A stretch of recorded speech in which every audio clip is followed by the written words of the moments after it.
Hello, everyone, and thank you very much for joining us for today's program of Nation Watch. It's Sunday, 23rd February 2025.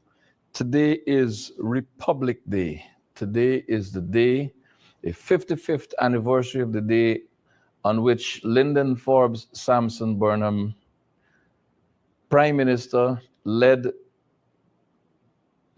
Guyana into the Republican status. Lyndon Forbes Sampson Burnham, found the leader of the People's National Congress, heading the government of Guyana on the 23rd of February 1970, severed ties with the British Crown. Guyana became a republic. We've, over the years, had a lot to celebrate, but within recent times, we struggle to find recent events and recent success stories to celebrate. Today, we ask you to nonetheless go out there.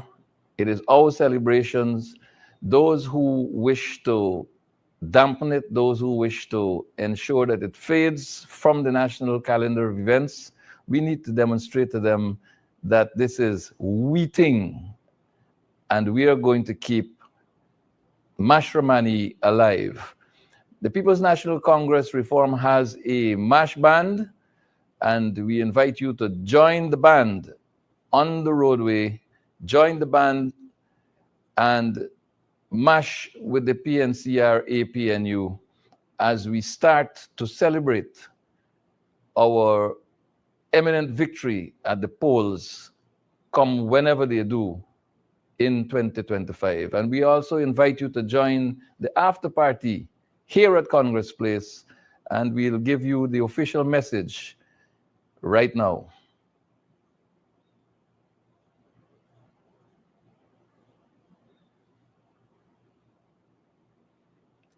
There you go. That's the PNCR MASH after party, Congress Place. Admission absolutely free. Just come down, wash down, relax, party, your choice. Do as you please. Come down to Congress Place for the Mashramani after party at Congress Place later this evening.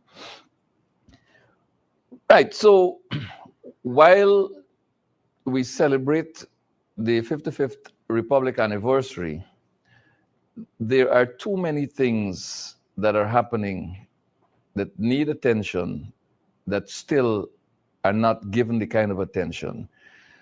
We had the unfortunate situation yesterday, Saturday, when a Guyanese citizen, Roseanne Ben, who lives in Sophia, had an encounter with people in authority who brought foreign nationals to remove her. Not just foreign nationals, but foreign nationals who are here escaping hardships in their own country. They are here and they are being used by the People's Progressive Party to make Guyanese citizens uncomfortable. Let's listen to this story. Hey Guyana, I meet into an incident today. A jail a few days ago, I was selling on the new road that they built recently. He passed a few days and tell one of my workers that he can't do the day. Anyhow, a couple days after, he sent another set of cronies in a car. They approached me and there was like, you can't, they get words from the bigger heads that I can't sell here. Or they're supposed to run some cable and we can't be here. We gotta move. Anyhow, they're done, I move. I come back out this morning and I put out my stand. I just passed again. I don't know if he was going to church or he was coming from church.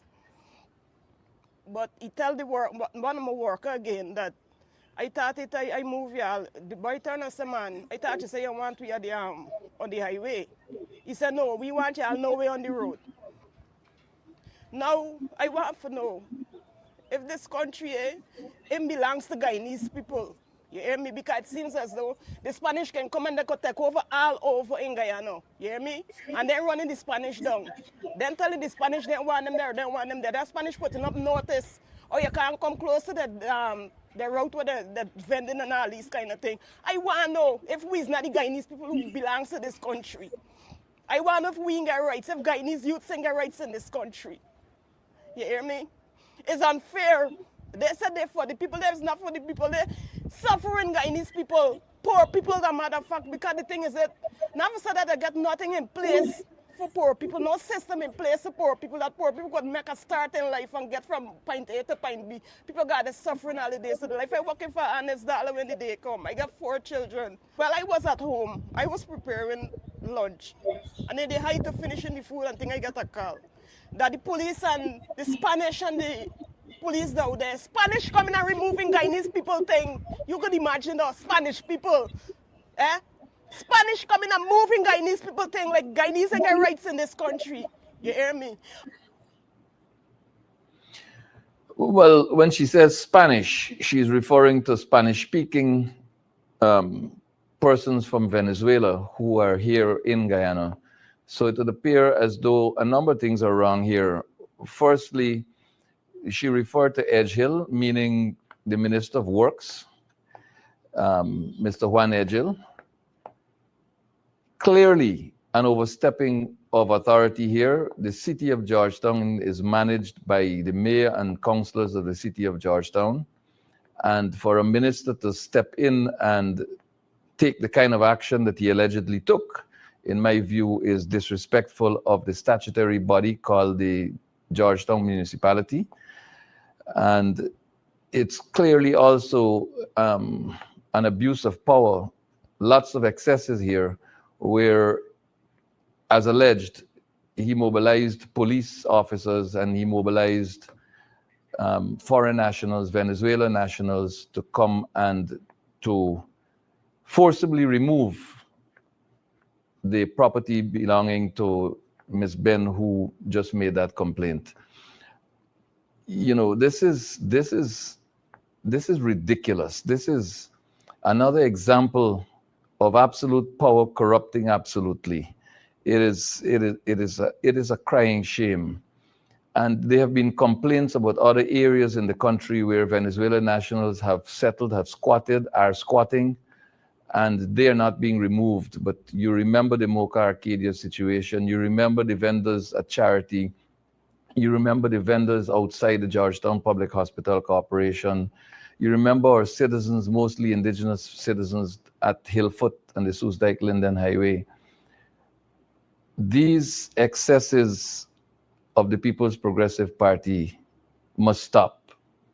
And it is evident that it can only be stopped with your vote, a vote to remove them from government, a vote to elect a government that is capable, that is competent, that commits to being transparent, commits to being accountable, and putting the interest of the citizens of this country first. Today, we're going to be discussing oil and gas and the energy conference. And my guest today is the distinguished Dr. the Honorable Vincent Adams, the gentleman who is causing a stir with the revelations that he has been making over the months, over the years, the technical knowledge that he brings to the table, the sound advice that he offers that people in the People's Progressive Party disregard because he speaks from the opposition. Dr. Vincent Adams, welcome to Nation Watch. Well, thanks for having me, Mervyn, and nice to be back again on your program on Nation's Watch. Even though I watch it every Sunday, I try to put aside my time because I learned so much from from just the knowledge and the exposure that you bring to the nation. It's very revealing, and here again today, there's no difference. I mean, listening to that young lady, Mervyn. Listening to that young lady, it makes me want to cry. But what it exposes again, which is the value of programs such as yours, it exposes this myth or propagandizing of this one Guyana. It's a myth. It's propaganda. There is no one Guyana. When you listen to that lady, and you mentioned you brought it out very clearly. Why is this happening in only one type of community? You mentioned a few. I'm from Linden. There's even an Amelia's Ward where they bulldozed people homes, as we saw in Moko and those other places. What I'm not seeing it happening in East Indian areas. And by the way, if anybody wants to, I know I'm sure that there are people out there, well, it's racist. Well, I want to let them know that my mother is Indian, my father is black. I don't need to lecture anybody as to as to racism. I have lots of my cousins on the other side who are Indians, and they themselves complain about the same thing as to why are black people being treated this way. So it's not only the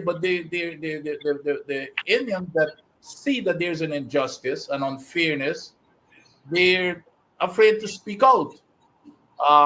So it's really sad to see what is happening, and when we want to portray ourselves as this one Guyana, it is absolute nonsense, and it's just a propaganda to give the impression of something totally different to what the reality is on the ground.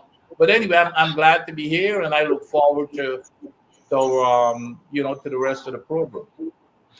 Yeah, and I just want to point out before we get into our main discussion that this one Guyana thing is something that was stolen by the People's Progressive Party.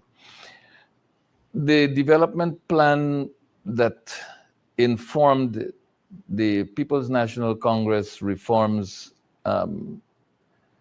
campaign agenda, 2006 elections, I believe. Yes, 2006 elections, resulted in the parliamentary slate being named People's National Congress Reform 1 Guyana. It was an assembly of the PNCR, the reform component, in addition to representatives from other political parties and even persons who were apolitical at the time. And that slate contested the elections, and when the parliamentarians were extracted, there was a reflection of persons who expressed zero political interest, persons who were from political parties, not the PNC, and from political parties not associated with the reform. So we contested, and I am testimony to this fact because I served along with the current leader of the PNCR as a member of that 9th Parliament under the name People's National Congress Reform 1 Guyana. So it was the beginning of the construction of the Big Tent, which resulted in later on a wider coalition, first a partnership for national unity, and then a wider coalition with the Alliance for Change. It was the commencement of the construction of Big Tent politics, or as Mr. Granger referred to it, the Big Benab. So it is, I deliberately use the word stolen because that is a small thing compared to the other things that are being stolen. But Dr. Adams, I want to, life has a funny way of sometimes revealing itself and people in the process.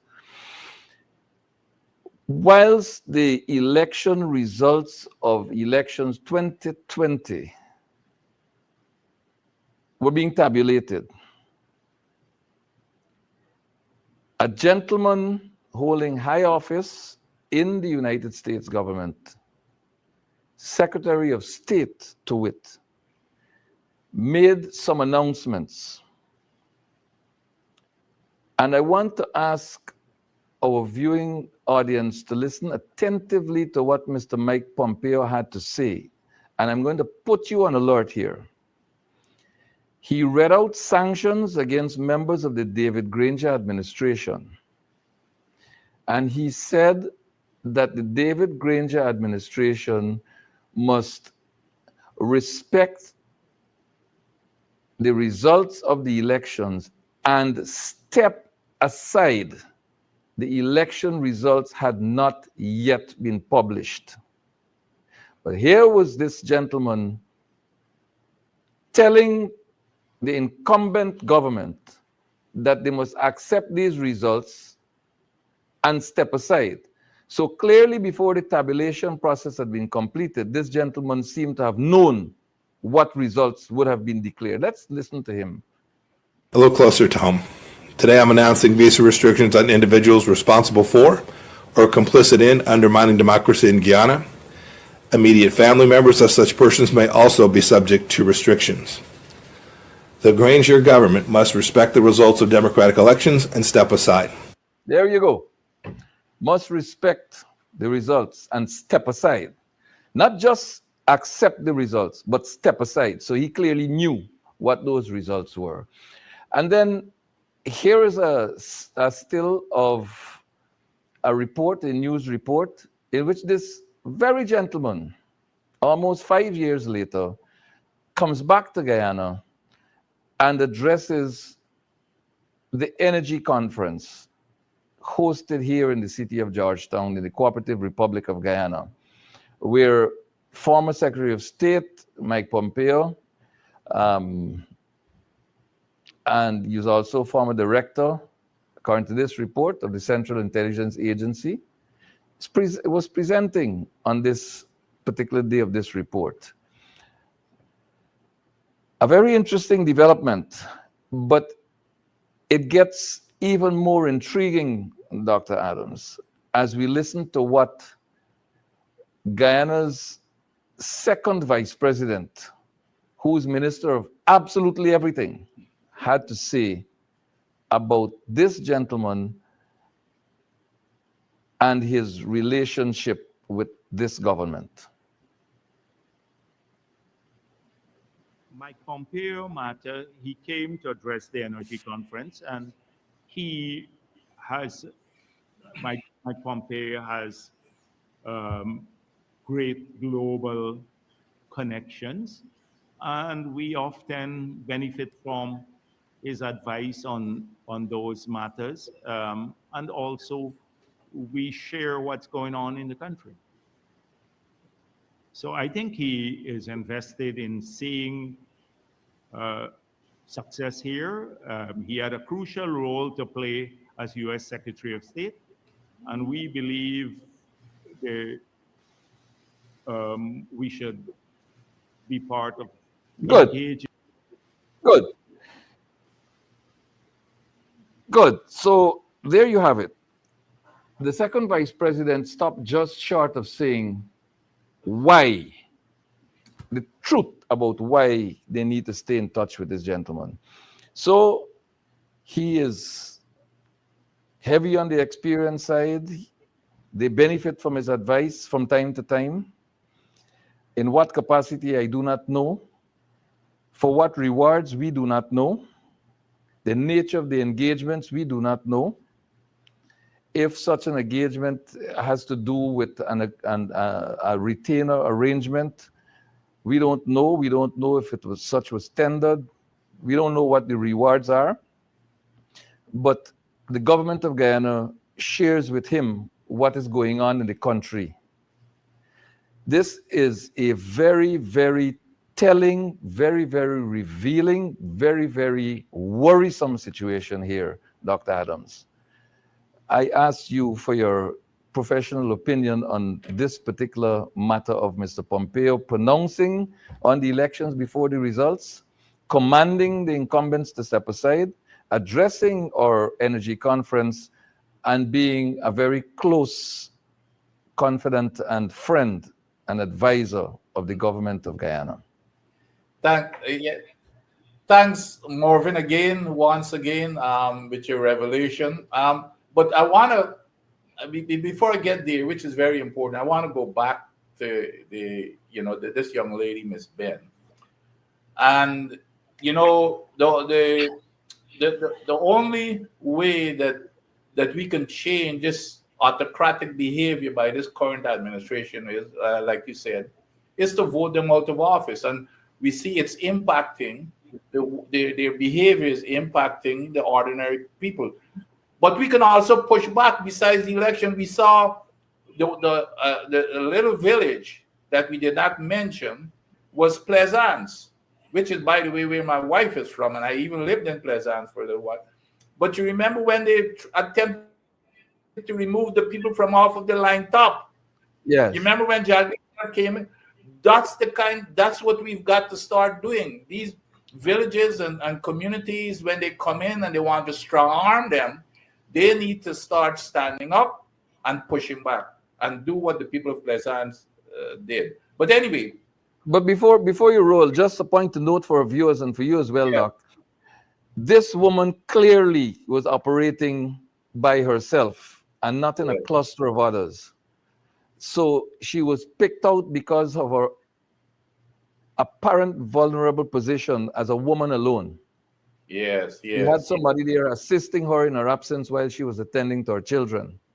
Yes. And it's apparent to me that that level of vulnerability was preyed upon by the wrong authority.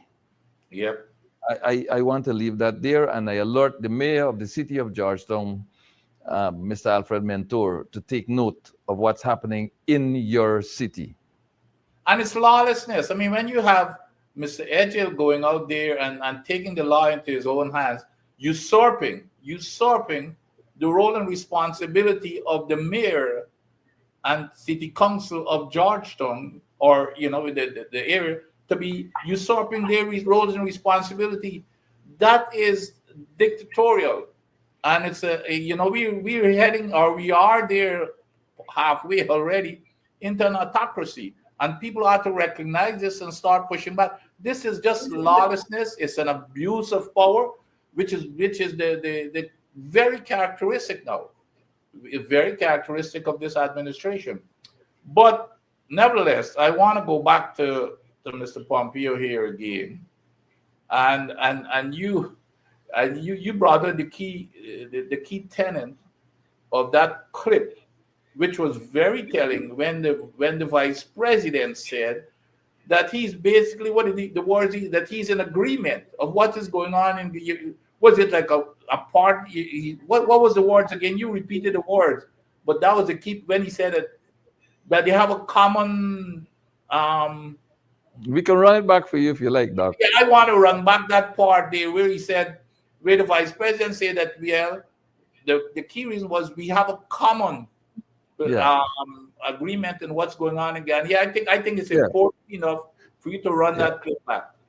Yes, coming up right away. On the Mike Pompeo matter, he came to address the energy conference, and Mike Pompeo has great global connections, and we often benefit from his advice on those matters, and also we share what's going on in the country. So I think he is invested in seeing success here. He had a crucial role. We share what is going on in this country.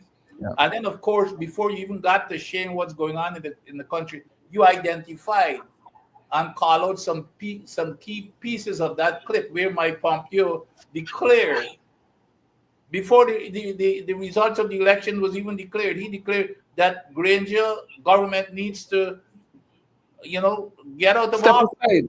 Yeah, Get but out of office.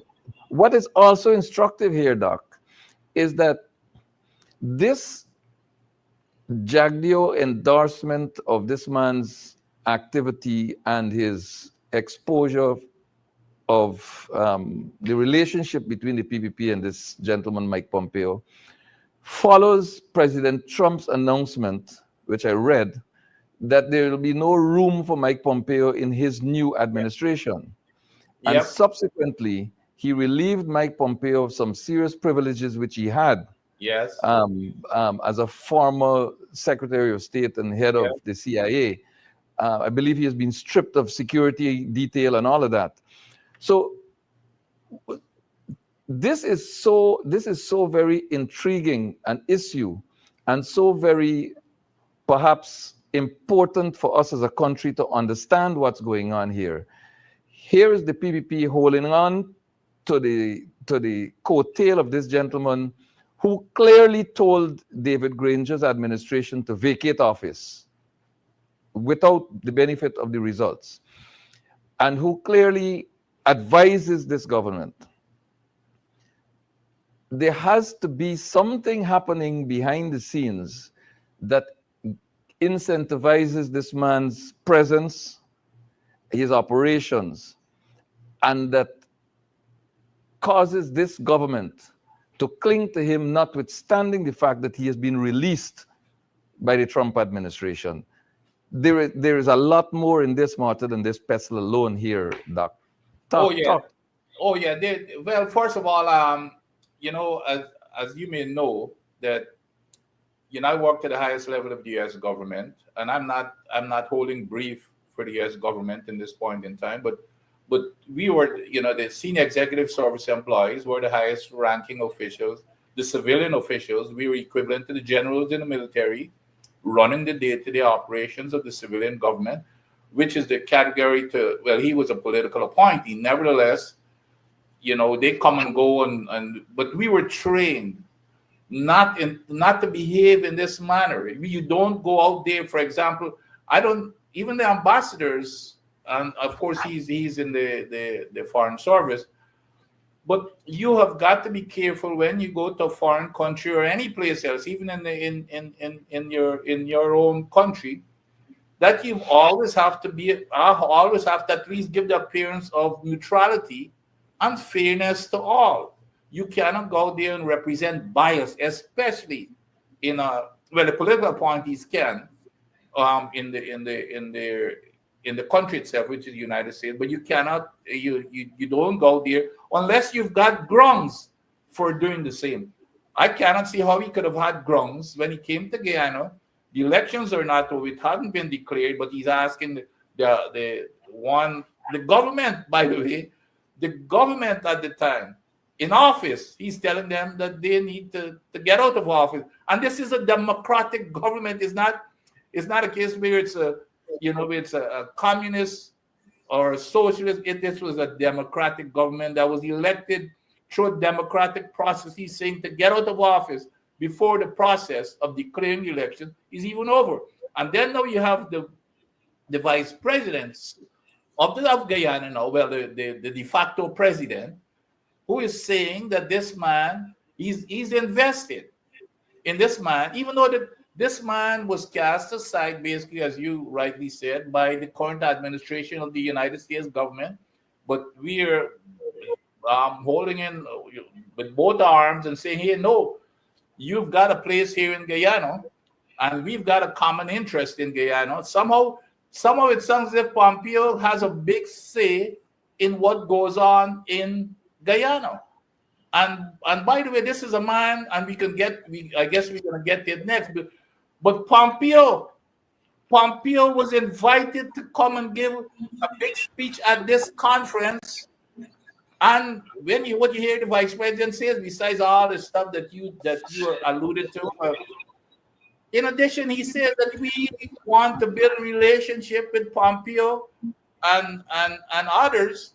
However, you did not even invite the opposition leader or any member of parliament. I don't know, maybe I could be wrong, Morgan. I don't know if you got, as a member, if you got any invitation.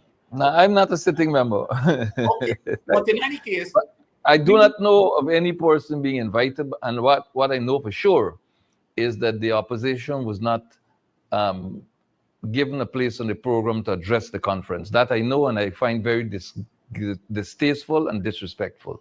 Yeah, they were not invited. Based on my information, none were invited. Here is this guy, a foreign service official or an ex-foreign service official, was invited to build relationship and to continue to, I guess, to advise the government. However, a key component of the governance of this country, which is the entire opposition and members of parliament, were not even invited. So what are you telling me? You want to build relationship with an ex-official of the United States government, but you're not interested in building relationship with the opposition party that has to govern and make decisions in parliament. That is stunning. That is stunning for the vice president himself to be admitting that, you're not interested. So all of this stuff again about this one Guyana is just a falsity. It's propaganda, and people ought to call it for what it is. So you can draw that contrast and arrive at that conclusion that this government is not interested in building any relationship with the opposition party, which, by the way, Mervyn, represents 50% of the nation. And quite possibly more, having regard to what we know. That's right. We're going to know in the future that it is more. But so you're ignoring 50% of the people of this country for one man who has even been cast aside by the United States government. But you're stretching up both hands and say arms and come. We know we would never give you up. As a matter of fact, we welcome you to come and advise us. It's not comforting at all to know that it is equivalent to denying half of the population the right to exercise their sovereignty. As I understand it, the Constitution provides that sovereignty belongs to the people who express it through their elected representatives. And if the elected representative of half of the voting population of this country is disregarded by the sitting administration on a matter that touches and affects the life of every single citizen alive today and generations yet unborn. This is about our patrimony. This is about our national wealth. This is about us as a country and where we go from here. And to exclude the parliamentary opposition from having a voice to bring a message to the people of this country, to investors, to potential investors, and to the world at large, we have serious problems. This is the denial by the People's Progressive Party, the right to citizens sovereignty. And this, to me, is unforgivable, Dr. Adams. This is unforgivable, and we must call it out for what it is. It is the highest level of disrespect and a flagrant violation of the Constitution of this country, in my humble opinion. Absolutely correct. You can even go further than even Mr. Pompeo himself. Mr. Jagdeo himself bragged that there were over 60 countries who were invited and who attended, some of who gave speeches. How could you invite 60 countries? On top of that, he bragged that there were 1,600 attendees. 1,600. And imagine, member of parliament, the leader of the opposition, could not make that 1,600 who attended. The 60 countries of foreigners were more important than the members of the opposition who were in parliament and the opposition leaders. This is This is mind-boggling, Marvin. This is mind-boggling. And then you want to go there and talk about one Guyana. You want to go there and talk about one Guyana. The people have to be paying attention. And like you said, the opposition represents 50% of the population. So you totally denying the half of the population that opportunity, as we can see in our daily lives. That's exactly what is going on.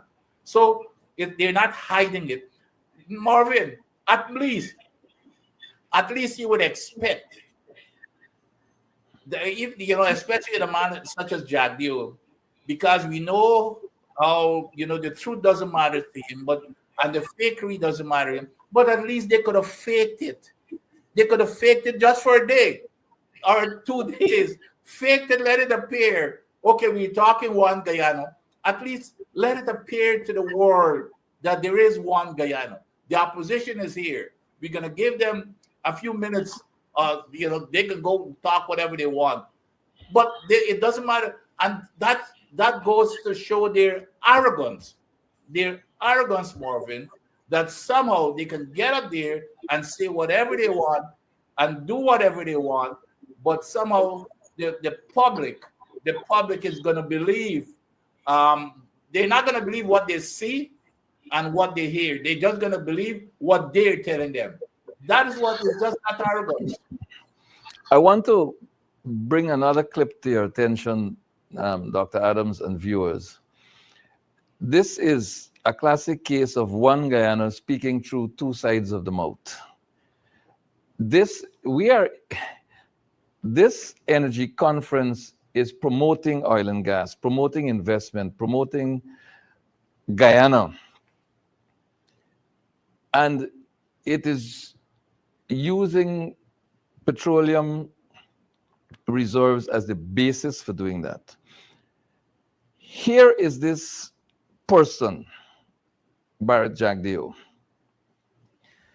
speaking about the profit sharing agreement between the government of Guyana and ExxonMobil while he was in opposition. Yep. I want to bring this to our attention and to ask you, after you look at this one, Dr. Adams, to comment on the man's current posture in context of what he had to say in this clip. They sold us out to the foreigners. The oil companies, every time there is a find out there, our people should be sad because nothing comes our way. We are going to renegotiate those contracts because that's not what we had in mind. When we were in the early days, we were coaxing the people to go along. They came into office, 3 billion barrels of proven reserves, and then gave up, take off. Yes. They sold us out to the foreigners. The oil companies, every time there is a find out there, our people should be sad because nothing comes our way. We're going to renegotiate that contract. Nothing comes. They sold us out. This person now talks about sanctity of contracts, now talks about promoting this industry on the basis of the exact agreement that he committed to renegotiating. The same contract that he claims sold us out. The same contract that he says that every time there's an oil find out there, Guyanese should be sad. That's what he said. His new posture, Dr. Adams, what does it tell us as a nation about the industry and about this People's Progressive Party that sits in office at this time?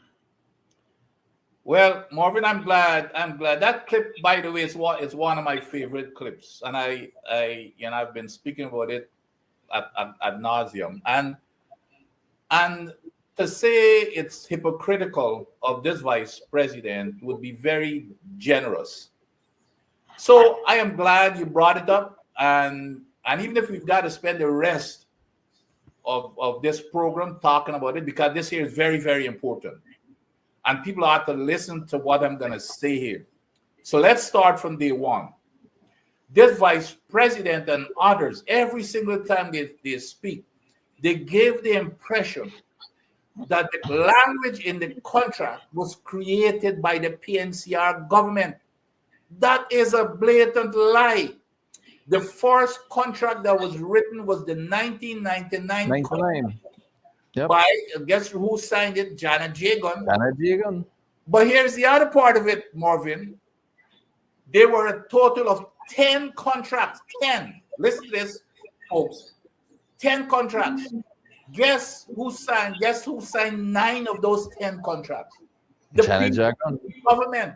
No, not just the PPP government, because after her, you know, I think I can't remember how many he signed. Ramatar signed some.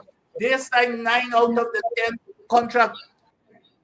And those original language that they learn based on a daily basis, they were the ones who put those language into those contracts. And all the PNC did, which is, you know, I have criticized the PNC, by the way. I was the first one who came out, and then people can go Google. It was February the 4th, 2018, on the front page of the Starbrook News, which was a front page story of me criticizing the contract that was signed, the 2016 contract. But the point I'm making, that all of the language that he criticizes on a daily basis, they were the ones who created that language. And he is very explicit when he talks about it. He said, well, basically our hands are tied because of this language that they've put into the contract. And for example, the stability clause that we put in the contract, saying that if we go and renegotiate or change the contract, we've got to repay, you know, we've got to compensate our companies for it. They're the ones who wrote that language in the contract. The language that says that we need concurrence from Exxon if we're going to go change that contract or renegotiate. They were the ones who wrote that language in the original contract. And all we did that I criticized, we copied that language. But they will never, the way that they narrate this thing is that, well, it's the PNC who have tied our hands and put this into the contract. It is every single, let me tell you something, Mervyn and our viewers. The only thing that we changed into that contract, ironically, you know what it was? Royalty. Doubling the royalty from 1% to 2%. It's the only thing of substance that we changed. Like I said, they created all of the language into 9 contracts. And in the one that we signed, after those 9, the only thing we changed was the royalty. Now, so anytime they talk about, because you would never get the impression that that's the case. But even going back, you see the man in his battle red shirt, that every Guyanese should be sad for every discovery. And now they're going back to sanctity of contract. So let me address the sanctity of the contract stuff. This same man who's talking about sanctity of contract is now bragging that he's going to change the decommissioning clause. Because what is happening, when decommissioning means after after whatever it is, when oil is not flowing anymore, you've got to abandon the projects and you've got to clean it up, taking it back to, some kind of a standard, environmental standard. Now, that is the cost we're paying into a fund, but all of that money is going into Exxon's bank account. And they can do whatever they want with it. Basically, they can take that money, but they have control. He is saying that he's changing it this year, I think, or it's already in I think they've got a legislation or something. So he's going to change that, but he's talking about sanctity of contract. So we can't go and renegotiate, even though he said we're going to renegotiate. The other thing that we've changed in that contract, Mervyn, is that even when I was at the EPA, the contract says that EPGL, remember, and ESSO Exploration, ExxonMobil Guyana Limited is a subsidiary of Exxon. So Exxon name, folks, is not on any contract. Any document, yeah. And EMGL does not have any assets. Don't listen to what Jagil talk about. It's nonsense about if we get an oil spill, we're gonna seize. We're gonna here. Listen to this foolishness, Mervyn. Jagil is saying that if there's an oil spill, we're gonna seize EMGL's assets to pay for that oil spill. Now there are two things, several things. First of all, there are no assets to cover an oil spill. The second thing is we own all of those assets. That's what's in the contract. So the stupidity of this, he's saying we will sell our own assets. We will sell our own assets to get money to pay for an oil spill. So he's all over the place with a bunch of foolishness. And the other thing that he himself has changed, you know what the contract says? The contract says that you have to conduct an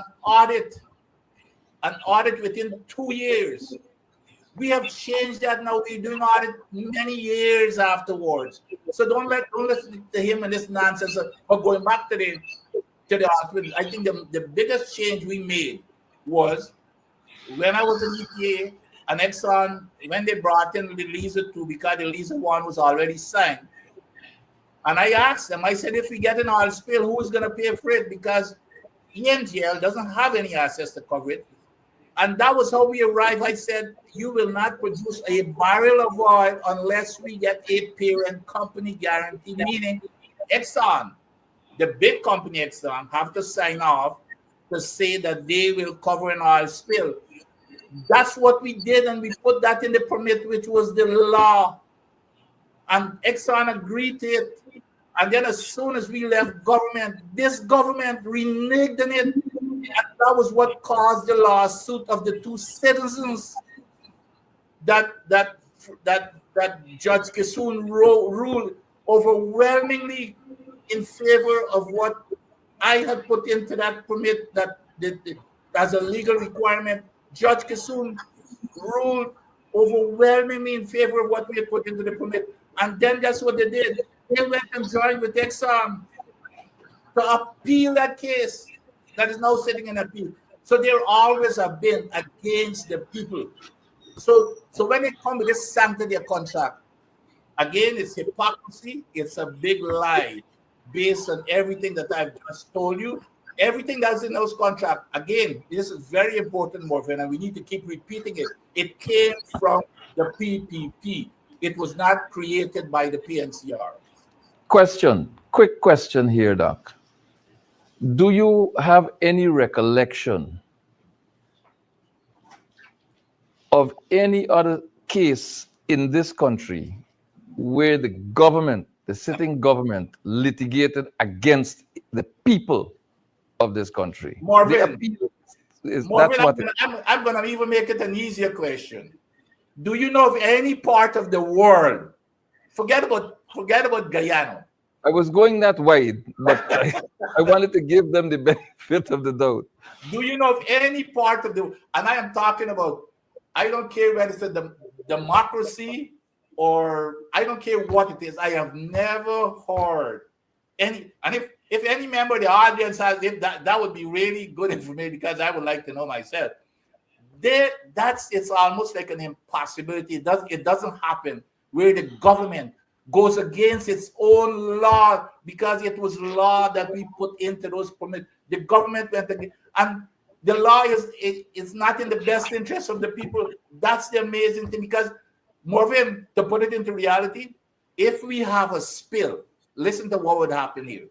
If we have an oil spill, we may remember, and it's right in our backyard, the Macondo spill. Do you know how much the Macondo spill cost to date? $145 billion US. What is our national budget, Mervyn? What is our national budget? 1.3 trillion Guyana. What does that translate into? About 5 billion. So here we are.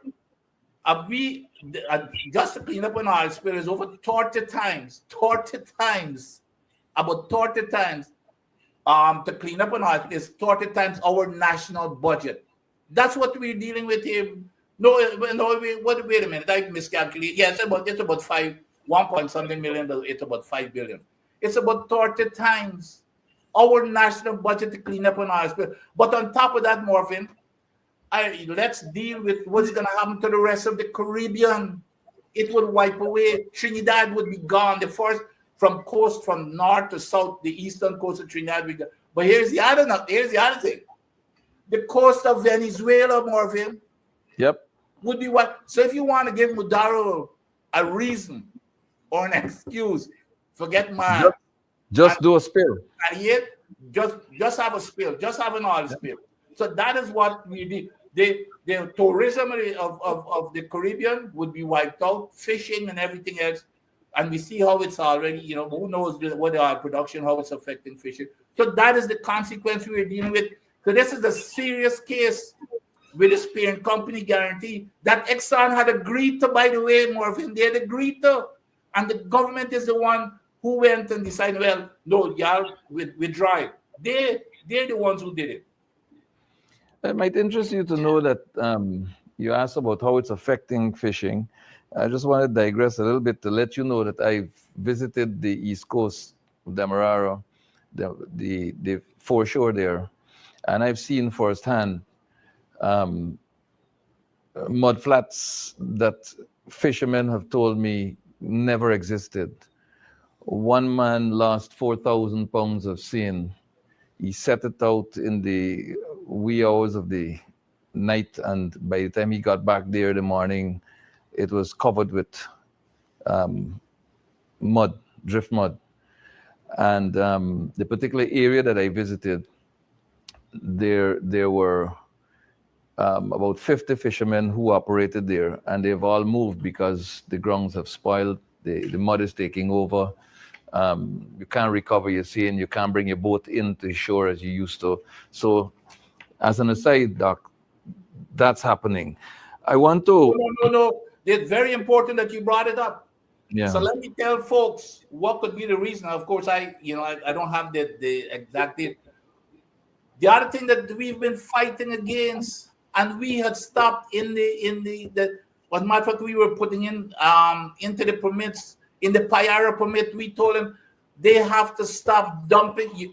When you produce oil, Mervyn, what comes up with every barrel of oil is toxic hot water, and that water, the international standard, and it's the international standard called for re-injecting that water back into the reservoir. We demanded that from Exxon. When Exxon had also agreed, we told them they've got to put the equipment on board to re-inject the water back. You see, as soon as we left government, they went back.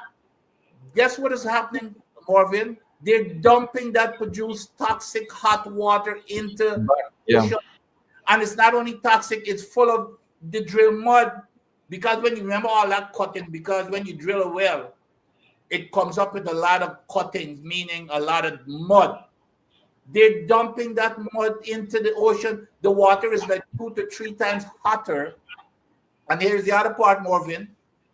Every time I hear it, makes me cringe when I hear Jagio saying, well, we're treating the water. It's absolute nonsense. The water has all kinds of toxic chemicals, lead, mercury. It's hot, like I said, 2 to 3 times. But here's the other kicker. It contains oil, because the only thing you do, you try to separate the oil so you can sell the oil, but you cannot separate all of the oil out. So guess what happens? They are allowed, for every 1,000,000 barrels of water that they dump, it has 40 barrels of pure oil. So over the life of the field, when you're dumping tens of billions of barrels, you're looking at, I did some back of the envelope calculations, several hundreds of thousands of barrels of pure oil is being dumped into the ocean, besides the mud and everything else. As you speak, Doc, as you continue to speak on this, I'm going to put on the screen a video that I took of the mud flat, and you may find it very interesting as well. But please continue. Yeah. So that is what we're dealing with. They're dumping water that they're not supposed to. And yeah, I of course I have no evidence that but it this is you know So this they had to bring excavators mounted on pontoons to clear that channel so that the water can go out, because they appear to lack the capacity, both in terms of will and material equipment, to actually clear that mud flat. yeah. And you can see how far out there it reaches. The birds that once came close to the shore no longer can find food where they usually got food, because their food is way, way, way outside there. So nobody operates here anymore. And there are thousands of pounds of seine out there Yeah. buried. Yeah, and that's because what normally happens when you dump all of that mud, and we're talking about millions of tons of mud that is going to be eventually, with all of those hundreds or thousands of wells that are being drilled offshore, and then you're dumping all of that drill cuttings into the ocean. It's looking for calmer waters to to settle. So I'm not again, as a scientist, I always like to have the data. I'm not saying that that's what's causing this. However, it's something that should have been investigated from day one. So that's what we're dealing with here. So, but this government is all. It doesn't matter whether it's health, safety, and the environment. It doesn't matter. All it is about, it's about money, and Exxon is taking advantage of this. People, how come? I want to know. And the people have to ask, how come Exxon was abiding by with the standard, which is international standard, by the way, Mervyn? Because you know what was my first rule when my very first meeting with the Exxon manager, which was a great guy, totally different to this Rutledge character, a guy by the name of Rod Henson, tough as nails when it comes to being a company man and negotiating. My first rule to him, I said, well, the government of Guyana will not accept anything less than the standard that you have to abide with in the United States. And he agreed. And of course, he knew where I came from. How come they abided with everything? And he understood authority. I said, I'm not going to ask you for anything outside of it. But it's reasonable for us to expect that you have to abide with at least what you have to abide with in the United States. And you know where I came from, and I understand the rules, how you guys operate. And by the way, when we say jump, you have to ask how high. In Guyana, it's the reverse right now. So that was the rule that we laid down. And as soon as we left office, it turned right around. Now you're hearing, before we we will renegotiate. As soon as we got in, no. It's sanctity of contract. But here's the other thing, Mervyn, that people ought to be paying attention to. We are even so scared. This thing is even that we are afraid to even put in writing request that we want to have discussion on the contract. It says there in the contract itself that you have to get concurrence from Exxon. Now, how would you get a contract? By sending newspapers? Exxon, I would like to renegotiate with you. You've got to write them an official request. And this man turning in pretzels all over the place. Well, we know already what they're going to say. I mean, how stupid could you get as a leader of the country to say? And the number one rule in governance of anything, if it ain't in writing, it does not exist. Write them. What are you afraid to write them a couple lines to say, we would like for us to start discussion on this contract? They were afraid. But this is the kind of fecklessness, feckless government that we deal with. And he gets up there every week and he abuses down everybody. He's a bully for everybody. But when it comes to Pompeo and those type of folks, he becomes he goes back into his shell. Dr. Adams, there was in the local media some time ago a report. In fact, there were a number of reports regarding a proposal by a Guyanese. The family was heavily invested in rice in this country at one time. And Dr. Durga, Yep. there was this proposal he had for the establishment of I think he labeled it a mini refinery. No, a modular. Yeah, but A modular. right. And so he had said that he thought the suitable site was Linden, and he outlined in documents how Guyana's share of the oil could be refined here, and it will bring greater benefits to our country, to our economy. That was rubbished by the People's Progressive Party.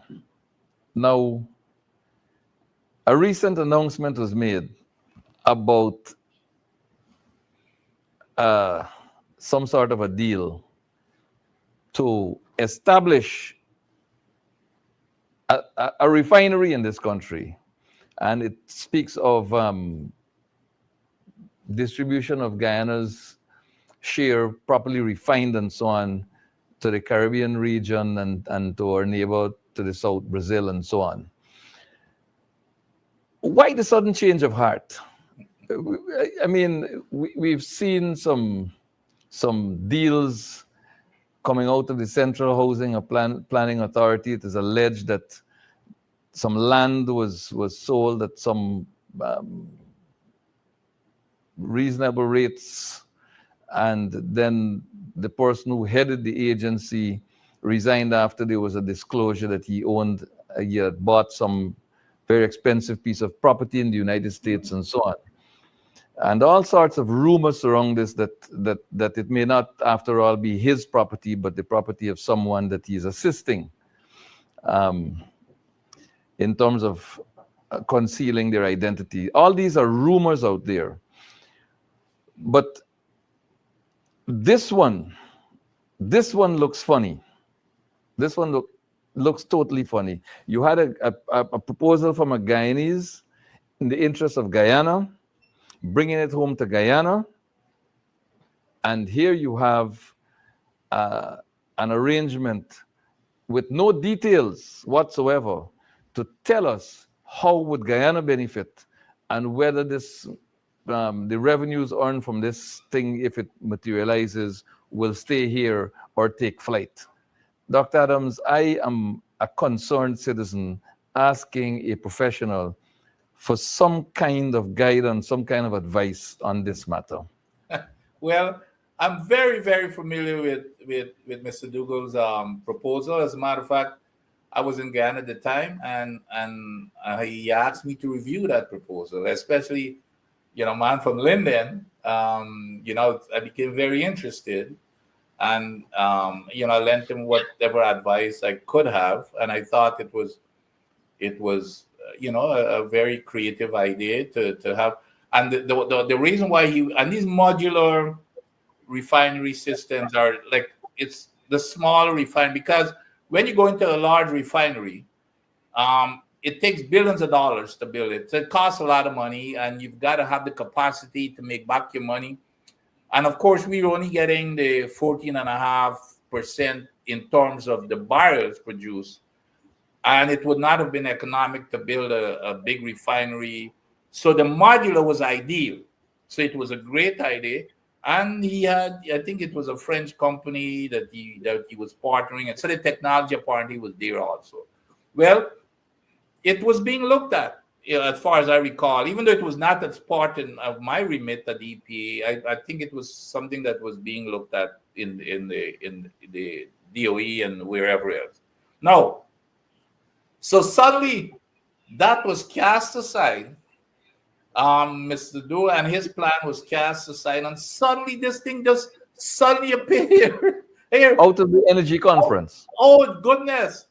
How could such a major decision appear in an energy conference before the world? And you've got to say, they were notified.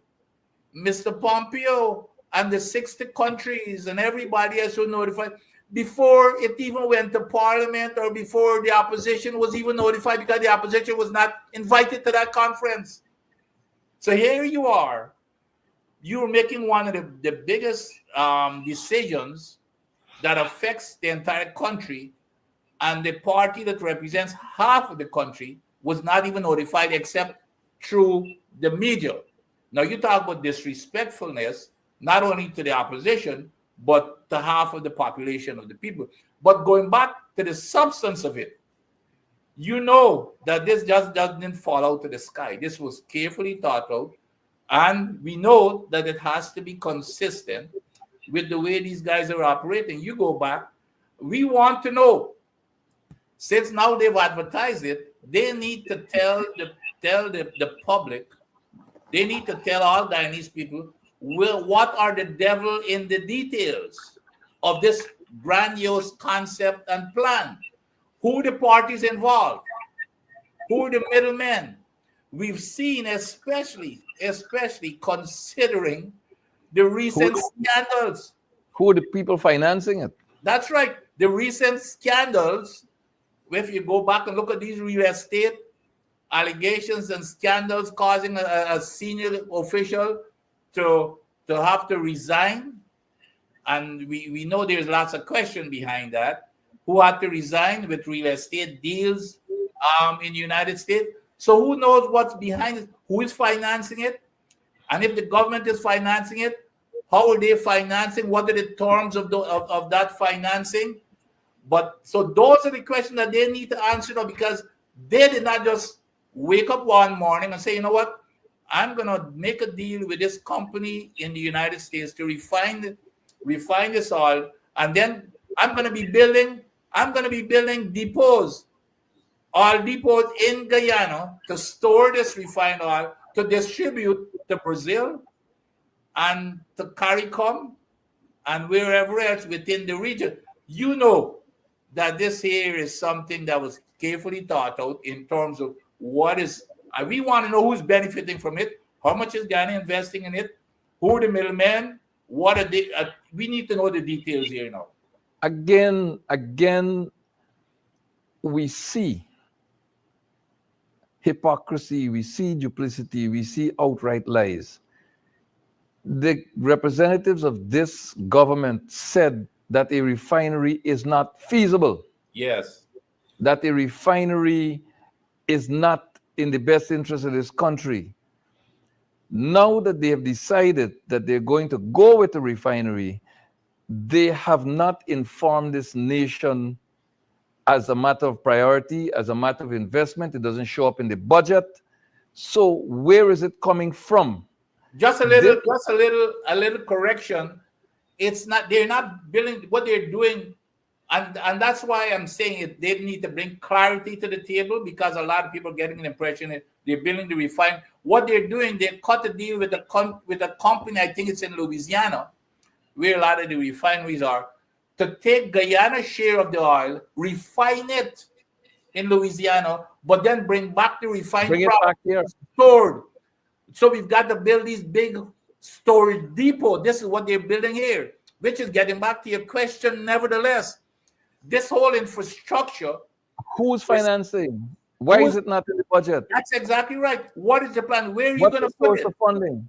Where are you going to put this? This is not a cheap thing when you're building storage facilities in your country. You got to look at environmental impacts. If something happens, where are you going to be putting it? Are you going to be putting it in the coast, which is already constipated with your energy project in West Demerara? Where are you going to be putting this stuff? Are you going to be putting it in a flood zone, which is what the coast is vulnerable to? Are you going to be putting it up on the hills on the Suez Dike? Where is it going, and how much is it going to cost, and who's financing it, and who's going to be getting the, what is exactly the financial transaction and the arrangement? Based on current trends, it may go to Palmyra, if I were to hazard a guess. Dr. Adams, we've gone past an hour, but there are critical issues That's here. fine. No, I am here, which for the rest of the day, because this here is important information. Now, a gas to energy project is currently being undertaken. It started out at $600 million. To the best of my knowledge, no study informed the cost, no study informed the location, the siting. Changes were made. The gas will be landing at on the west bank of the Demerara at Wales. The new tab grew to somewhere in the vicinity of $2 billion. It is reported that the laying of the pipeline is completed. There's no distribution network. There's no generation network as far as no generation equipment installed as far as I know. I've read a report that some equipment have been imported.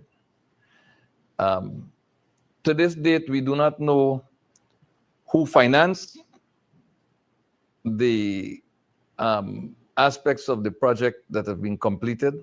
We do not know the terms under which the financing was secured.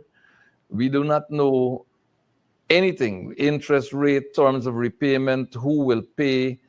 We don't know anything. The most we can deduce is that Exxon may have paid, I say. Now, is there anything in this contract between government of Guyana and Exxon that allows Exxon or any other party outside of government of Guyana, for example, and agencies to which the government may apply? Is there any provision for this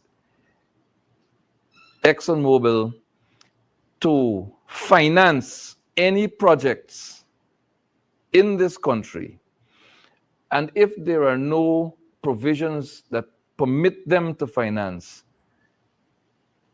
were they to be the companies, the entity to finance this thing, what does it mean to us? Let's start there before we go to the next point. Well, there is something called, guess what? Cost oil. Okay. No, hold on. I ain't going. This is nothing to do with oil, as far as I'm aware. No. Here, this is an independent contract. No, this project. No. There are a couple of things here in this contract. First of all, it says gas also. When it says cost oil, it's also cost gas. Okay, your disposition of the gas. Now, in the contract, we get the gas. We're supposed to get the gas free. Nevertheless, I'm sure there's wiggle room in that contract to say Exxon could build a pipeline. However, we will be paying for that pipeline because that would come in as part of how do you disposition the gas. So I don't think that's a. However, here's what it says. Here's the key part. It says, I think in clause number 12, which is what we were talking about. Clause number 12 of that contract says any use of the gas outside of using it on the FPSOs for energy, there shall be, not may, there shall be a feasibility study. Are you talking about sanctity of contract? It says there shall be there was no feasibility study done. That's the number one violation of that contract. So when you talk about sanctity contract, here's a major one. But I think that there's wiggle room in there for Exxon because disposition of the gas is an activity in the contract. You gotta get it. Because when you produce the oil, it comes with gas. So what Exxon is doing, they're re-injecting some of the gas. However, if the government of Guyana say, hell, you know what? We need that free gas. Now, in order for you to get it to Guyana, you got to build this pipeline. So you construct this pipeline. That could go towards, in my opinion, cost oil. Okay? So I don't think that that's an issue in terms, but we are the ones who, but the whole issue is the contract says we should have done a feasibility study where you look at all of that cost, You look at what type of arrangement, who is going to pay for it in the feasibility study before you come out with this no-brainer nonsense that you're going to produce the gas at what is 5 cents a kilowatt hour and all this type of stuff. So here's the other thing, though, in terms of the financing. Going back to this feasibility study, which is a key part of this whole thing that would have answered all of the questions, is that no, we're finding out because we didn't do a feasibility study, we're getting all kinds of problems. Now we've got a claim of one of the contractors for like $50 million US, I think, and which is Mr. Brasington came out and said that the contract, that the time will be delayed for completion, even though only 2 weeks ago, I think it's important, only 2 weeks ago, they said that it will be completed this year. And now you're hearing a totally different tune. You cannot tell me 2 weeks ago they didn't know this thing is going to be delayed. But again, we go back into the lies and misinformation to the public. So now, when he was asked on Thursday, what will be the impact? He cannot even say. And you know why he cannot say what would be the impact of this delay? Because there was no planning. This is a government of no planning. Feasibility brought out all of that. Here's what's troubling me. The Exim Bank, US Exim Bank approved. Yes. According to Mr. Jagdio's report in his weekly ramblings, that money has been approved for this project. Now, Exxon, if it is they who provided the upfront money for this, will deduct it from cost. That's right. Yep. Before Guyana gets its share. That's right. Yep. So it means that the people of this country will be paying for that pipeline. That's right. Where does the money go from the US Exim Bank when it comes to the Treasury? Where does it go, recognizing that by deduction, Exxon will cause Guyana to pay for that pipeline? And that's those, but you're getting it. Those are the details that needs to come out. Apparently, there's the government of Guyana who applied for that loan. And if you remember the narrative of this government, so apparently the government is putting in their share. So I think they're two separate things. The government is saying here, we're going to, remember what Jagio kept saying, even if we don't get the money from the Exim Bank, the government will fund it. Well, of course, we know that probably Exxon will probably put the money out the cost. Right. Okay. But in terms of but let me take that back, because there are two separate things that we talk about here. We talk about the pipeline, that I think that it's okay for Exxon to be cost, but not the facility itself. The facility at Exxon is out. They don't have any ownership of that. So the government had already said that whether Exim Bank comes through with the loan or not, they will find the money to do, and they'd already started spending money. So they've got this cash cow in the NRF, and that's, you remember when they just ramrod things through Parliament. There's a lawsuit right now, as we know from the gentleman. Yeah. I want to come to that down the line. So let me finish quickly. Mm-hmm. So what is happening here is that they said that they were going to go ahead, but let me finish the start here with Exim Bank to again emphasize how they've been lying. Remember, tell you about this feasibility study, which is a key link. The lack of the feasibility study is why we are in this boat. Okay, they said when he was pressed, he said, "Well, Exim Bank did a feasibility study." When we asked him to, show us a copy, he said, well, go to Exim Bank. Well, guess what? A few citizens called his bluff. When they go to Exim Bank, we never did any feasibility study. So that's where we are today with the lies and why we're wasting all of this money on this project. And because there is no feasibility, the only feasibility study we have is Jagio saying it's a no-brainer. That's the only thing. Well, it gets a lot murkier, Dr. Adams, because coming out of the energy conference is this announcement that there's going to be a new gas to shore pipeline. You have a situation where the government again moved the project from $600 million to $2 billion without feasibility study, without any justification, without any logical explanation for shifting location, for landing gas and all of that. And here we are with the same government in an election year. Again, no reference to a budget, talking about a new gas to shore pipeline. Help us move away the murkiness from this water. Clear it up for us if you can, please. This is reckless. It is lawless.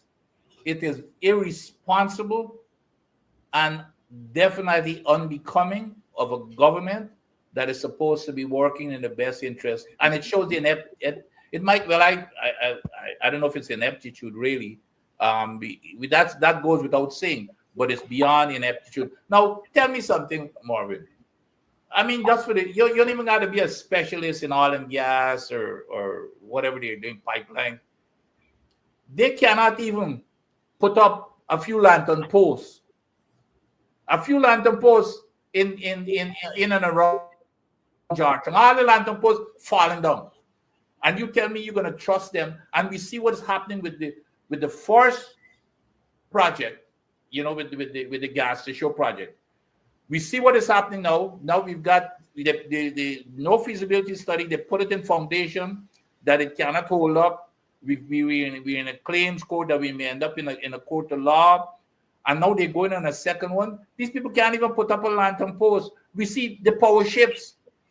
Then bring in one power ship. They bring in two power ships and promise us that blackouts will be over in 2023 December. I remember that. The blackouts are still there. So when we look at them going into something else, it's just mind-boggling. They cannot handle and then we see the 5 o'clock coming to Jesus meeting from the president that talked about the corruption of engineers and the incapacity of the engineering capabilities. And then we're going into a project of this magnitude. We can't even handle the first one. We can't even handle basic things, building roads.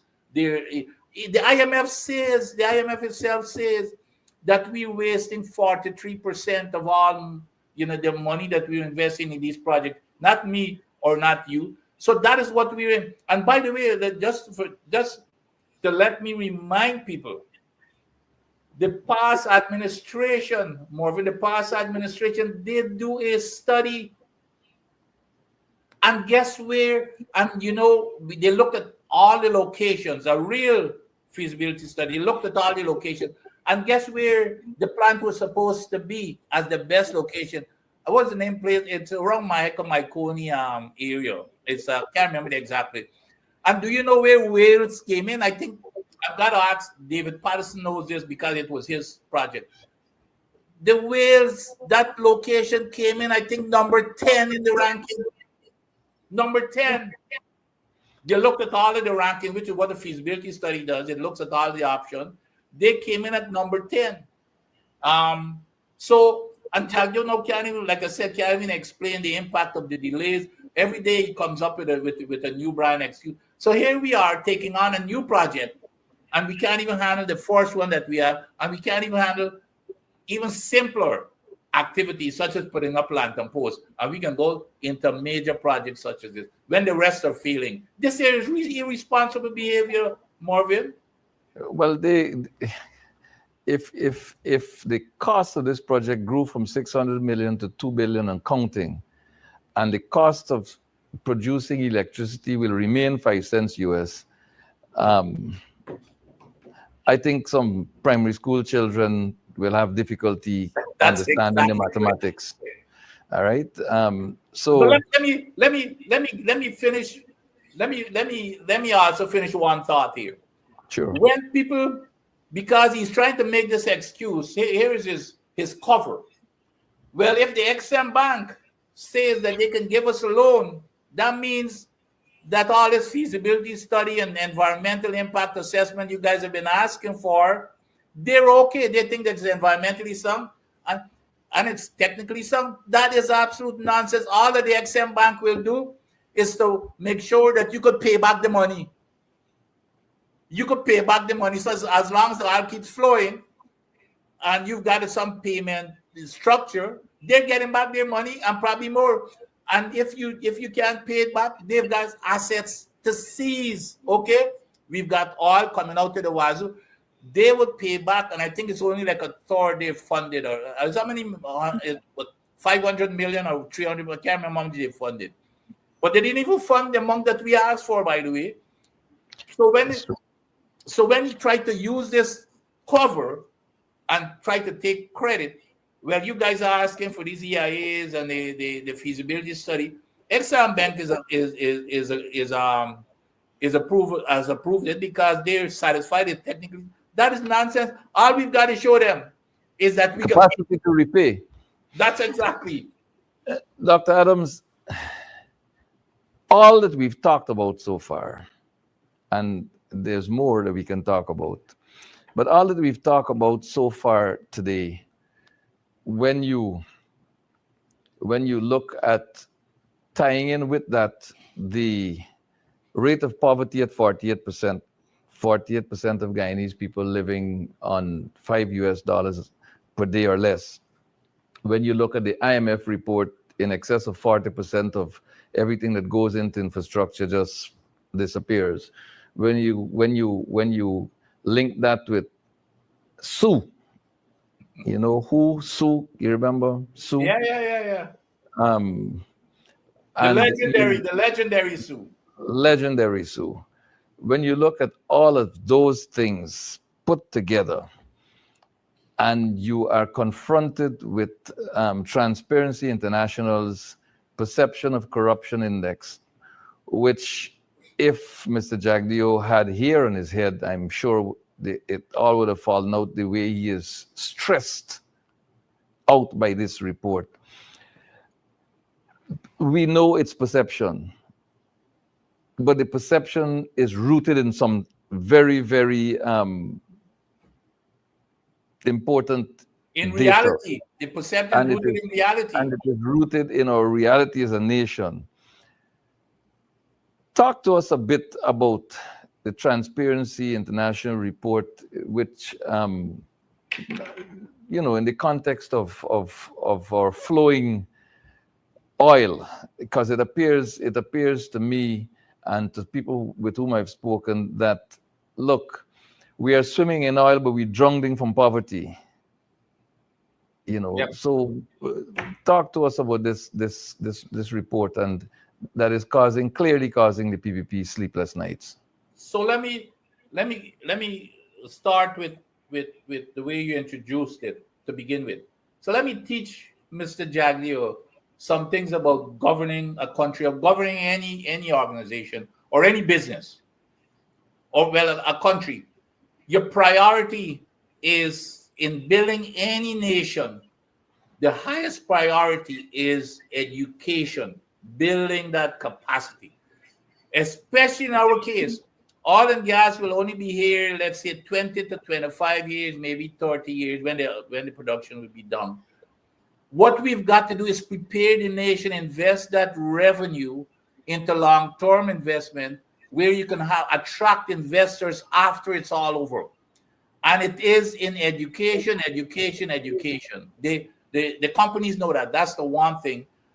However, what this government is doing is investing in you asked me about which country would go against its people in a lawsuit. There's no country in this planet that is spending close to 60% of its entire budget on infrastructure. And the only reason why we're using it is the easiest way to put money in 1% of the pockets of the friends, families, and cronies. So that's what's motivating this. No. So let's go into which is, by the way, driving this Transparency International corruption perception in that. I remove the word perception because it's real. Okay. So here is this man. It's definitely, I don't know what they're seeing in Torney or hearing in Torney. This man spent about half of his press conference here on Thursday. Is that about 2 hours? Yeah. Half of his press conference might be about 2 hours. Oh, yeah. I'm telling you, this man. So there's something going on there. This man. So, and here he tries to misrepresent. You see, it's easy for him to go and blame it. He blames everything. And I don't know if you went back. Could you imagine that the man even blame? I don't know if you go back to this press conference. One time he attempted to blame the PNC administration for the Skeldon estate fiasco. Yes. Yes, he did that. But anyway, so he is trying to, now it's hard for him to really bash Transparency International because these people, they just don't go wildly coming out with data and conclusions. So here's what he's saying. He picked out a few words out of the review. He said, well, y'all are not reporting that they said that Guyana has had a major improvement. But what he did not say when that improvement was. So let me bring it to the people here, Mervyn. Before the PNC took over in 2016, the 2016 was the fourth year. All of the ratings the numbers were in the 20s. As a matter of fact, in 2015, I think it was what was 29 was the score. In 2016, it jumped from 2016 to 2020 when we left office. It was a high tortoise, and when we left office, it was 41, I think. So here we are. It jumped because all of their years it was in the 20s. So that's where the improvement was. It wasn't, this man is trying to let it appear as if the improvement is somehow under their administration. You left that part out. The improvement that they talked about there was the improvement, the big improvement from 2016 when we took over to 2020 when we left office. An increase, by the way, I did a calculation of 42%. An increase of 42% in 40, and as soon as they took over, as a matter of fact, the report said it was stagnant. It has become stagnant. At that, they never increased it beyond that, and now it's declining. So that's what happened. Unfortunately for him, Transparency International is not the only organization. There is something called an organization called the World Justice Project. Okay, and I've been talking about as a matter of fact, I was invited to when they gave their presentation on the 2023 scores for following the rule of law and corruption index and those type of things in Washington, D.C. last year. Guess who were invited also? The Prime Minister was supposed to attend, but he didn't make it. He sent Bobby Ramroop. The ambassador to the United States, Sam Hines, attended. I was there. I even gave a presentation. And when I got up to give my presentation, they walked out. So just to let folks know, we had Congressman Jackson was there and a couple of other Congress people. They walked out when I was about to give my presentation because their presentation was very, very political. However, here is the World Justice Score. The world for the same thing for following the rule of law and corruption and those type of things. The World Justice Project, they scored 50 out of 100. And they were ranked like 76 out of 142 countries. So it's not only Transparency International, it's the World Justice Project. And what the World Justice Project did, they divided up into several different areas.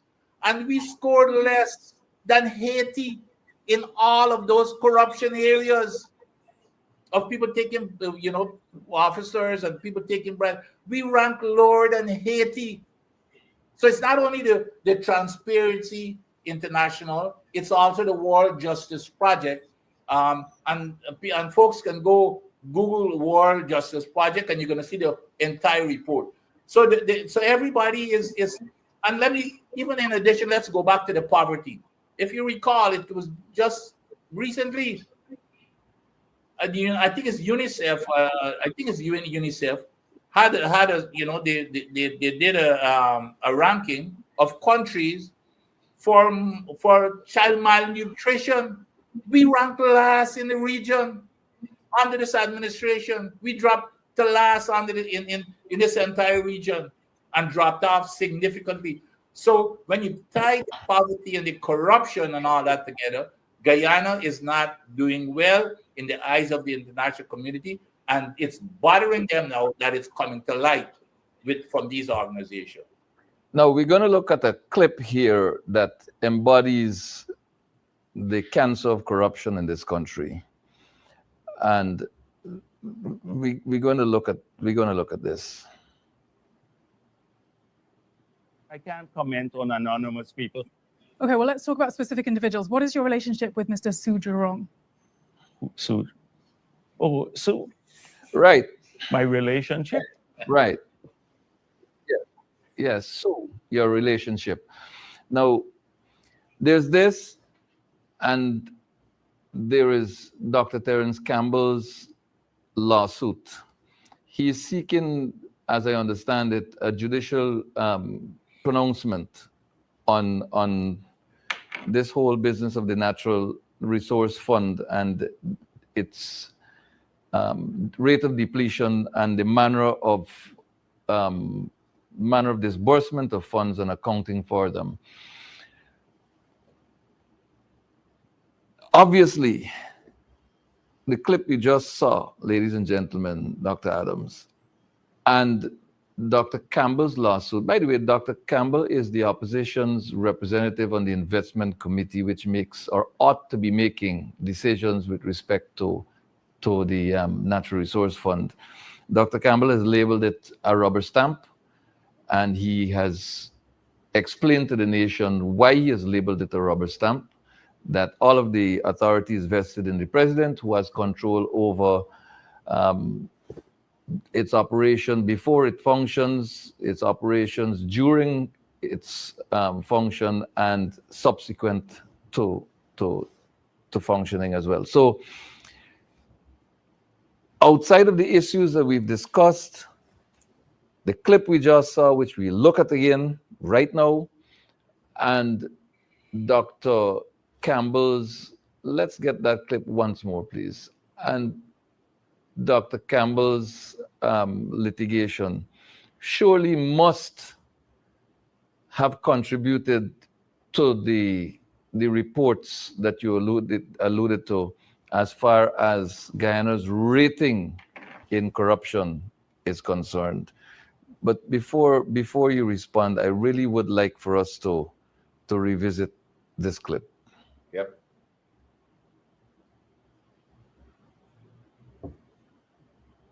Yes, please.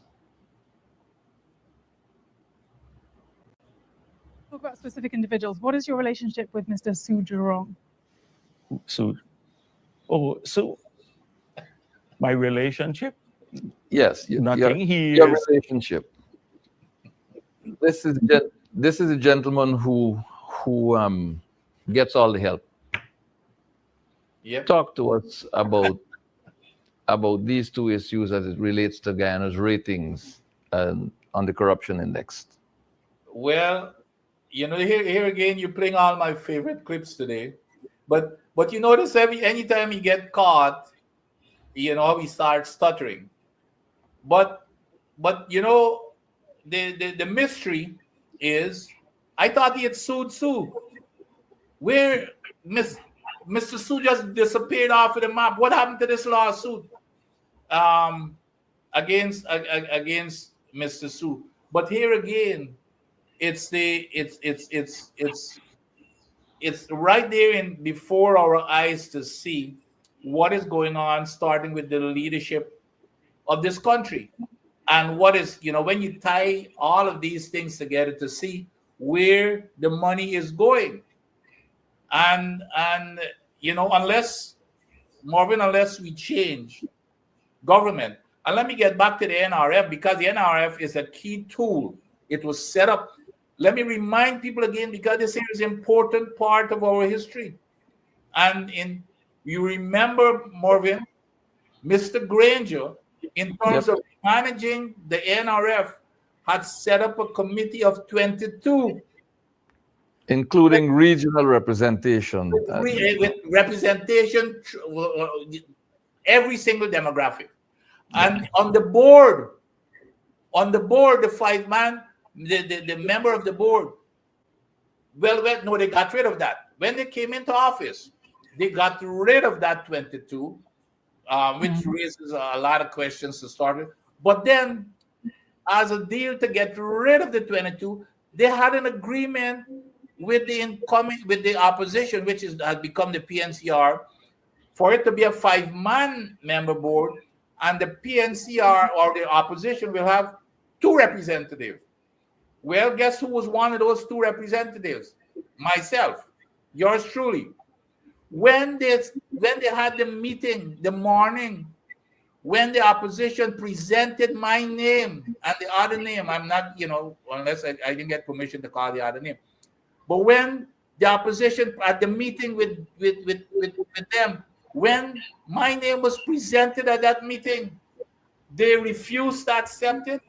And the people who went to represent the opposition walked out of the meeting. They walked out of the meeting. And they decided, apparently that's what they wanted. They really don't care.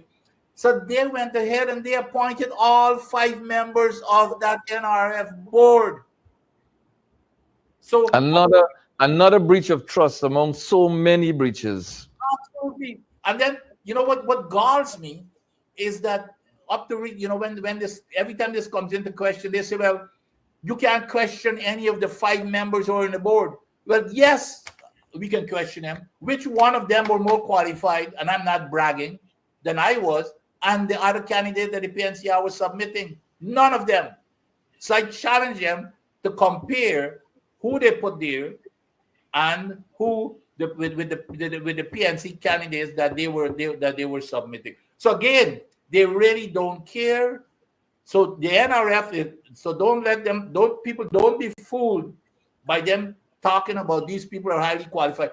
It was their people that they put on that board. The PNC, they broke the deal with the PNC that the PNC is gonna have 2 members. When the PNC submitted it, they refused to accept it. So all 5 members on that board were nominated and approved by the government. We did not have a say there. And of course, Terence Campbell is on the right track, and I'm glad, even though he's not, things are not going as fast as they can, but at the best, he's exposing them. And this is what I urge all my fellow citizens to do. Speak out, expose them. Corruption as a word is banned in the National Assembly of the Parliament of this country.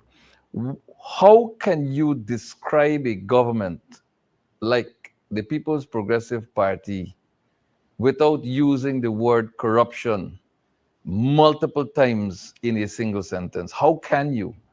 So parliamentarians are hobbled by the speaker, and this argument that has been there for a very long time and all that. I served in Parliament. I used the word corruption. Mr. Corbyn was leader of the opposition. He used the word corruption. Mr. Norton is leader of the opposition now. In an earlier time, he used the word corruption in the National Assembly in debates.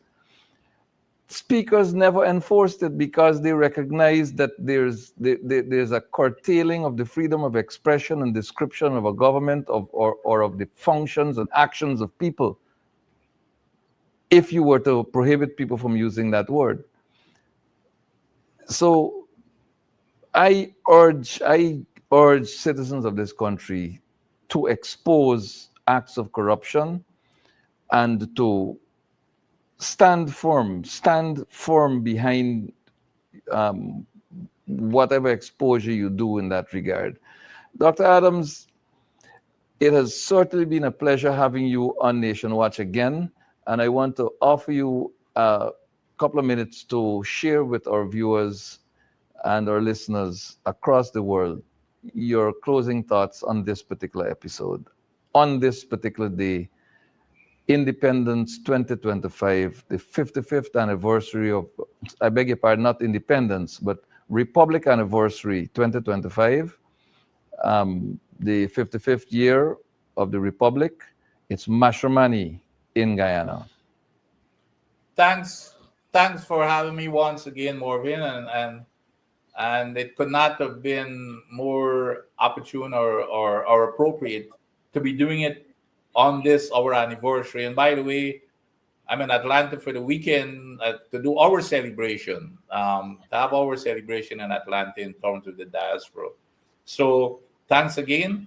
And as I said before, your program it does a real justice to the people and to the nation of Guyana by bringing such information of facts, and dispelling the gross untruthfulness and lies that are being peddled on a daily basis by the opposition. So keep up the good work, and again, I think this year was, to me, was another one of your program that was very, very educational. Hopefully that people are listening and understand. And like we said, we advise that people start pushing back, or else it's not, it's impacting them more than half. We are saying half all the time, but we are seeing that the only set of people who are benefiting from the oil wealth, the only set of people we say it's half, the only set of people. 1% Guyana. The 1%. It's about that 1% that is pocketing in no part of the world, folks. And I want to be proven wrong if somebody can go there. In no part of the world are any government spending close to 60% of their budgets. More than 60%. What we're spending on infrastructure is over twice the highest budget that the previous government, the PNCR, AFC government, had for their entire budget. I think it was like the highest budget that we had for the whole nation was 200 billion. 200 to 300 billion. They're spending over 700 billion on infrastructure alone, 2 to 3 times in such a short period of time. So we do not have the capacity to spend to begin it, and that should not be the priority. Here's the other thing that people ought to know, I forgot, which is very important in terms of where your values are. Anytime you put together a budget, it's fundamental. A budget, you will never get everything that you want. You've got a wish list. It's about priority. Yep. It expresses the priority and the values of that government. Do you know what Jagdeo said several times? Several times. He said that the only thing that the PNC wants to do with the budget is feed the people. We have no apologies for that. That is our priority, to feed and house the people of Guyana. So, but he ridicules that. The only thing that we want to do is feed the people. There's no apology for that. Nobody's against infrastructure. Infrastructure has to be done, but the priority has to be feed, house, and educate the people. Healthcare, the basic needs of the people that they're suffering from. If any of these ministers and any of their rich friends get sick today, guess where they are? They're in the United States, they're in Ireland, they're in Britain, Canada. They have medical care. You do not have the best medical. You shut down the Linden Nursing School was one of your first action you took when you got into government, and now you complain that you short the nurses. You shut down the Linden. Why Linden? Why did you shut down the Linden Nursing School? So those are their priorities are different. Their priorities are geared towards one set of people. They're shutting down the poor vendors in the black communities, and they're filling the pockets of their friends, families, and cronies. That's their priorities. Our priorities is to make sure that people get the basic. And they can criticize. As a matter of fact, I'm one of those who are glad every single day they come out and say that our priority are to feed the people. That's here. We have no apologies for that. Feed, house, educate, and provide good health care. Those are our priorities. Your priorities are infrastructure. You make no apologies about that. You say that every day, and that is fine. So that is the line that we have drawn. That's the solid line, and we will campaign upon that. And I bet you that the people would let the people decide. Dr. Adams, I like how you very skillfully and smoothly identify the People's Progressive Party as the opposition this early before the election. I'm sure I had to mention it because some of our viewers and listeners may have missed how smoothly you just glossed over the People's Progressive Party as opposition. Dr. Vincent Adams, thank you very much for joining me on Nation Watch, and to our viewing and listening public. Thank you for joining us from wherever you are and for staying the course of this very important program where we discussed issues relating to oil and gas and the energy conference, as well as corruption. Until we meet again next Sunday, by God's grace. Thanks, God bless you. Mervyn, and thanks to our listeners.